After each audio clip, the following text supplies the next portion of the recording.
You know, when crime victims are going through a significant emotional event in their life, and many times they're traumatized to the point that they don't remember a whole lot about the event.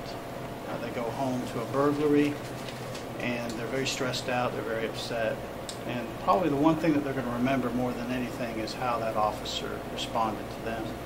And this training that Chief Brown and Chief Cook have implemented with Dr. Blackshear is going to help the officers better understand the victims. Do you feel like that this type of training can also help deter violence in the city? Of course, because the encounters that individuals have are escalated by limbically driven emotional responses, and if we were more talkative and process things cognitively through thought and rationality, we would have conflict resolution. But in these hot spots where these officers have to patrol on a daily basis, where individuals settle disputes with guns, they're at risk for being exposed to that as well.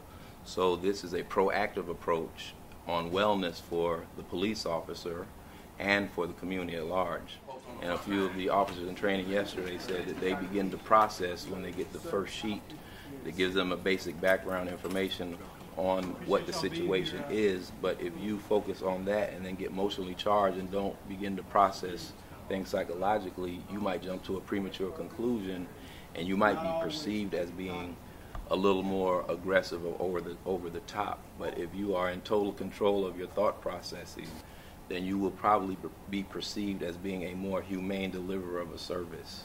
When we get together collectively and we don't have cameras and we don't have administrators in the room, people can openly share about what they're really feeling. And as a clinical psychologist, I owe them to provide a healthy nursery type environment so that we could process things at a deep emotional level. When you have an endorsement and a buy-in from the leader, then usually the rest of the organization follows suit. So I really commend Chief for supporting me and letting the rank and file members know that Dr. Blackshear has a product that we want to embrace, and they've been very enthusiastic about receiving that.